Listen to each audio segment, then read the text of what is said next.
What if the effectiveness of our procurement career doesn't come down to the technical skills that we are taught? What if it doesn't come down to qualifications or knowledge about how to run the ideal RFP? What if it doesn't come down to how good we are at prompt engineering in artificial intelligence? What if it doesn't come down to how experienced we are of a certain industry? What if the actual success that defines procurement is your emotional intelligence? Game-changing book for me, the one that really changed my career, was Emotional Intelligence by Daniel Goleman. And I'm going to go through today the 8 lessons and how they changed my view on working in procurement. They not only made me better at procurement, they helped me to better understand the importance of relationships in procurement, and they also helped me build my resilience. By the way,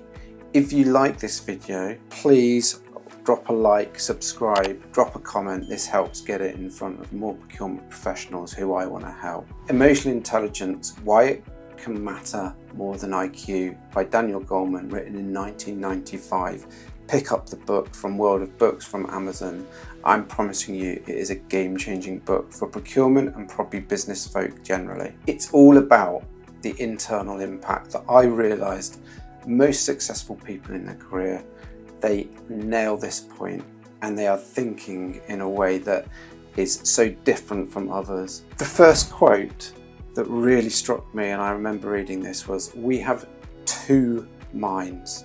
One that thinks and one that feels." Technical skills gets you the seat, but it's EQ, emotional intelligence, that gets you the influence. We spend so much of our early career, in fact, so much of our life when we join into a business, is defined by our degree, what A-levels, what GCSEs we got, what technical skills we've got, what certificates and accreditations. And when you go into procurement, there's this huge pressure to do exams and to take something like CIPS, that's the Chartered Institute of Procurement Supply. And we're made to believe that the more we learn, the better we are, the better skilled we are. And that's a kind of corporate pressure that we feel. But actually, the biggest impact on your career is knowing the distinction between technical skills, which of course are important, and emotional intelligence.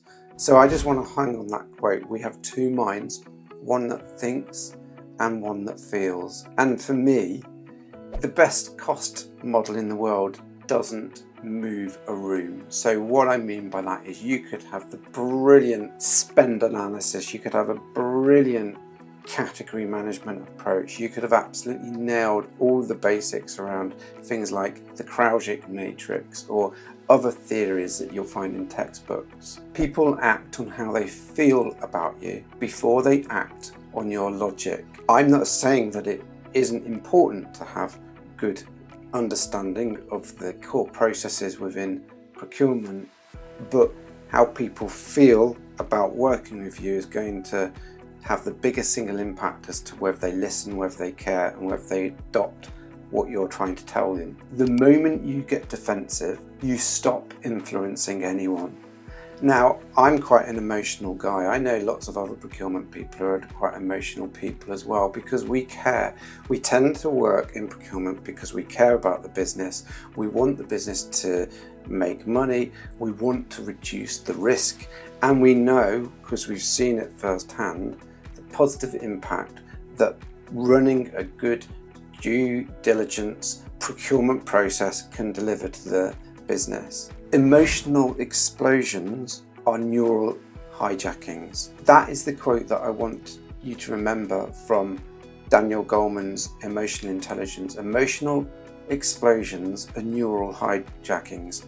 So if you get challenged in a leadership meeting and react from the gut, and the room stops hearing your argument, they're just watching you lose it. So let me explain that. Sometimes what I've realized in my procurement career is that the ability to stay calm, the ability to notice what's going on in your mind, but be able to separate that from your actions is key to you being effective. And I started to notice during my career that it's the people who are calm, the people who said very little, the people who didn't get roused or angry in certain situations, the people who overtly stayed emotionless, who were the most impactful in their career. And that is so important when it comes to procurement, because we are so often put in very stressful situations. That could be really high stakes negotiations. It could be in a room where we feel like the procurement process isn't being run properly and we feel like we're not being listened to. But actually it's that ability to step one step back and to be able to think about, what actions do I now need to take, and how do I make sure that my arguments come across without listening to the neural hijackings. The third quote, people who are flooded cannot hear without distortion. And it's very similar to number 2, but once you're flooded, once you feel all of that emotions and all of that kind of anger, frustration, all of those negative feelings, then what happens is you're less likely to be able to positively impact the situation. People stop listening to you because you are flooded with the emotions that controls the way you come across, and you're no longer able to have the impact that you should have. So if, for example, you get dismissed by a stakeholder in front of peers and you flare up,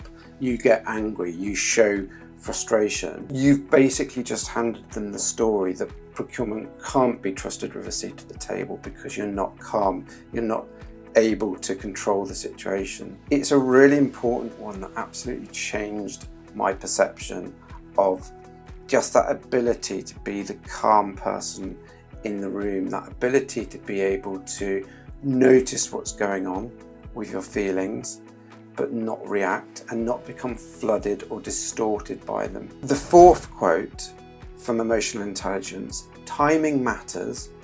The earlier in the anger cycle, the more effective you are. So catch the reaction early or it costs you the relationship. The 2 seconds after a colleague dismisses you decides whether you build trust or burn it. So what I'm saying in this situation is that sometimes that ability to be able to notice the amygdala that is fired when you feel angry, but actually being able to take a step back, take a pause, is key to the partnership that you're developing with the person that you are dealing with. And it's so important, therefore, to be able to catch that reaction early and not to allow it to cost you the relationship. Remember how important it is in terms of building relationships in procurement. We're looking to build bridges, but it's very easy to burn them down quickly with a negative reaction. The 5th quote from Emotional Intelligence, coordination of moods is the essence of rapport. Rapport is the real currency of internal influence. What do I mean by this? Stakeholders don't follow your logic until they feel matched by you. So rapport comes before persuasion, not after. Sometimes this is where sometimes you're spending half an hour to put yourself in the shoes of the stakeholder, forgetting that you're in procurement for that half hour, immersing yourself directly into their world, understanding their pressures, showing empathy, showing emotional understanding of what's going on in the world is so much more important in building that partnership than going straight in all guns blazing with what your pressures are. Once you've built that rapport through developing that trust and that understanding, then it's so much more easy to persuade them, to influence them towards your point of view. It's the power of reciprocity. You've understood their world, you've taken the time to show empathy, to build trust, they're more likely to listen to you in return. Rapport comes before persuasion, not after. The 6th quote from Daniel Goleman Emotional Intelligence, and if you haven't read the book, it's here, definitely worth buying. Even if you bought a second-hand copy from Amazon or from audiobooks, you could listen to it. When you did X, it made me feel Y, and I'd rather you did Z instead. This is a really good tip for how to deal with a situation where you feel you might be being triggered. So that's the formula that Daniel Goleman gives us for pushing back without triggering defensiveness. When you did this, it made me feel this, and I'd rather you did that instead. Again, this can be applied not just to procurement, but in life in general. But the tool for telling a peer or a boss something they don't want to hear and yet staying in the relationship afterward. This is what this does.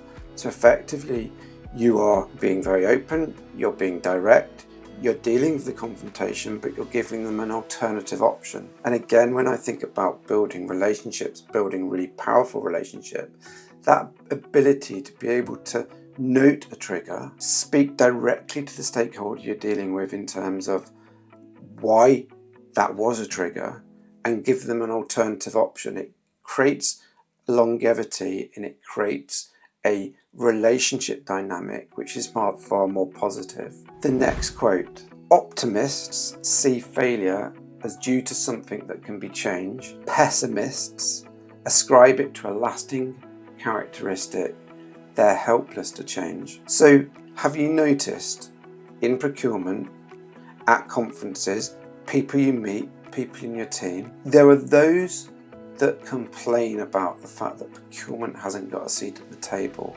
Perhaps they complain about a certain department, maybe it's the marketing team who just don't get procurement. They might be worn down by the pressures of working in procurement and they go on and on about the business making stupid decisions. Pessimists ascribe it to a lasting characteristic they're helpless to change. Optimists see failure as due to something that can be changed. And that's so important, and been so important in my procurement career, because I've realized that almost every situation that I've been in where I have felt that I might be helpless, there have actually been things that I can do, even if they're not immediately going to have an impact, even though they're going to have a longer term impact, that actually change the dynamic. And so it's really important to understand the difference between an optimist and a pessimist, what that does in terms of their impact in the business world, and to be honest, what it does in terms of their personal happiness and their resilience. So you could get overruled, for example, in a procurement situation and sulk,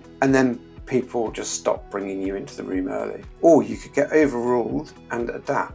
You could take positive steps to make sure that you're not going to be overruled in the future, and they bring you in earlier next time. This last quote I'm going to leave you with is again really important in terms of the impact it had on my procurement career. To motivate oneself and persist in the face of frustration, to control impulse and delay gratification. This is the whole procurement skill set in one sentence. It's so important. This is what actually gets procurement people trusted with bigger rooms. It's not the technical skill.